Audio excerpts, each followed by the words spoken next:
اور روح القدس دے رہے ہیں، روح القدس لو، اور تیسرا ہے گناہ معاف کرنے اور قائم رکھنے کا اختیار۔ خداوند یسوع مسیح کے متعلق بھی اعتراض کرتے ہیں کہ کون گناہ معاف کر سکتا ہے؟ کوئی نہیں، صرف خدا ہی معاف کر سکتا ہے۔ تو یہودی لوگ خداوند یسوع مسیح کے کو دیے گئے اختیار پر اعتراض کرتے ہیں۔ خدا نے اختیار دیا، کس کو اختیار دیا؟ خداوند یسوع مسیح کو اختیار دیا، لہذا وہ خدا اور یسوع مسیح کا انکار کرتے ہیں۔ ادھر خداوند یسوع مسیح نے بھی اختیار دیا، اور اعتراض کرنے والے، اختیار دینے والے یعنی خداوند یسوع مسیح کا، اور جن کو اختیار دیا گیا ہے اس پر اعتراض کرتے ہیں۔ گناہوں کو معاف کرنے کا اختیار خدا نے یسوع مسیح کو دیا۔ خداوند یسوع مسیح فرماتے ہیں ابن انسان کو گناہ معاف کرنے کا اختیار حاصل ہے، اور یہ اختیار خداوند یسوع مسیح نے اپنے رسولوں کو دیا، اور رسولوں نے اپنے جانشینوں کو دیا۔ ادھر خدا نے بیٹے کو اختیار دیا۔ اعتراض کرنے والے بعض فقیہ کہتے ہیں کون گناہ معاف کر سکتا ہے؟ یعنی خدا کے علاوہ نہیں، لیکن وہ خدا کے دیے ہوئے اختیار کو نہیں مانتے، اس لیے اعتراض کرتے ہیں۔ کون اعتراض کرتے ہیں؟ بعض فقیہ۔ ادھر یسوع مسیح نے اختیار دیا، اور اعتراض کرنے والے پروٹسٹنٹ اختیار دینے والے کا یعنی خداوند یسوع مسیح کا، اور جن کو اختیار دیا گیا ہے یعنی رسولوں کا اعتراض کرتے ہیں۔ گویا بعض فقیوں اور ان میں، لیکن وہ خدا کے دیے ہوئے اختیار کو نہیں مانتے، اس لیے اعتراض کرتے ہیں۔ کون اعتراض کرتے ہیں؟ بعض فقیہ۔ ادھر خداوند یسوع مسیح نے اختیار دیا، اور اعتراض کرنے والے بعض لوگ آج بھی اعتراض کرتے ہیں۔ گویا بعض فقیوں اور ان میں کوئی فرق نہیں۔ رسول اس سکرامنٹ کے چشمدید گواہ ہیں۔ دنیا کی انتہا تک تم میرے گواہ ہوگے۔ کن باتوں کے؟ کلام اور کام کے، کلام اور معجزات کے۔ اس تلاوت کے مطابق کلام کے چشمدید گواہ، جو چشمدید گواہ ہیں، وہ روح القدس کے الہام سے خدا کی طرف سے بولا کرتے تھے۔ آج ہمارا موضوع مسیحیت میں اعتراف ہے۔ اب جو بھی اعتراف کے بارے میں بولے گا یا بولا جائے گا، مثلا رسول، آبائی کلیسیا اور کلیسیا، سب سے پہلے انہیں چشمدید گواہ ہونا ہے۔ رسول یسوع مسیح کے گواہ ہیں، یعنی خداوند یسوع مسیح سے انہوں نے تعلیم حاصل کی ہے۔ رسولی آبا نے رسولوں سے تعلیم حاصل کی، وہ ان کے گواہ ہیں، اور آج تک یہ سلسلہ جاری ہے اور جاری رہے گا۔ ان کا ہر لکھا ہوا اور بولا ہوا کلام روح القدس سے ہے۔ رسولوں کے مال، اس کا 19واں باب اور اس کی 18ویں آیت، لوگ گناہوں کے اعتراف کے لیے رسولوں کے پاس جاتے تھے۔ یعقوب رسول کے خط میں ایک دوسرے سے اپنے گناہوں کا اقرار کرو، تو کاہنوں سے کیوں نہیں جن کو اختیار ملا ہے۔ دوسرا کرنتیوں اس کا 5واں باب، اس کی 18ویں آیت سے 20ویں آیت، خدا نے مسیح کو اپنے ساتھ ملایا، اور مسیح کے وسیلے ہمیں اپنے ساتھ ملایا۔ ہمیں سے مراد رسول ہیں۔ گناہوں سے معافی کے لیے وسیلہ خداوند یسوع مسیح، رسول اور کاہن ہے۔ حصہ دوم، دیداخے یونانی زبان کا لفظ ہے، اس کا مطلب ہے 12 رسولوں کی تعلیم۔ اس میں مختلف موضوعات پر بات کی گئی ہے، 16 ابواب ہیں، لیکن دیداخے میں ہم اعتراف کے سکرامنٹ کے بارے میں سنیں گے۔ کلیسیا میں اپنے گناہوں کا اعتراف کرو اور شرارت سے بھرے ہوئے دل سے خداوند کے حضور نہ آؤ۔ یہی وہ راستہ ہے جو خداوند نے ہمیں سکھایا ہے۔ مزید لکھا ہے کہ اپنے گناہوں کا اعتراف کرو تاکہ ہماری دعائیں خدا کے حضور مقبول ہوں۔ حصہ 16 میں کلیسیائی تعلیم، اس میں سب سے پہلے رسول آئیں گے، ان کے بعد رسولی ابا اور پھر آبائی کلیسیا۔ مین ٹائٹل کلیسیائی تعلیم یا کلیسیائی اختیار ہے، جن کو باندھنے اور کھولنے کا اختیار دیا۔ متی کی معرفت انجیل اس کا 16واں باب اور اس کی 16ویں سے 19ویں آیت۔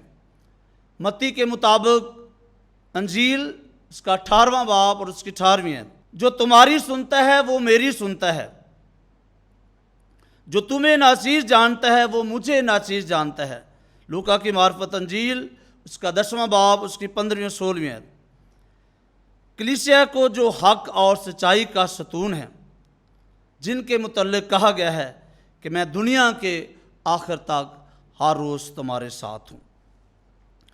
رسولوں میں نے مقدس یوحنا انجیل نویس کا چناؤ کیا ہے۔ مقدس یوحنا 6 AD میں پیدا ہوئے اور 101 میں وفات پائی۔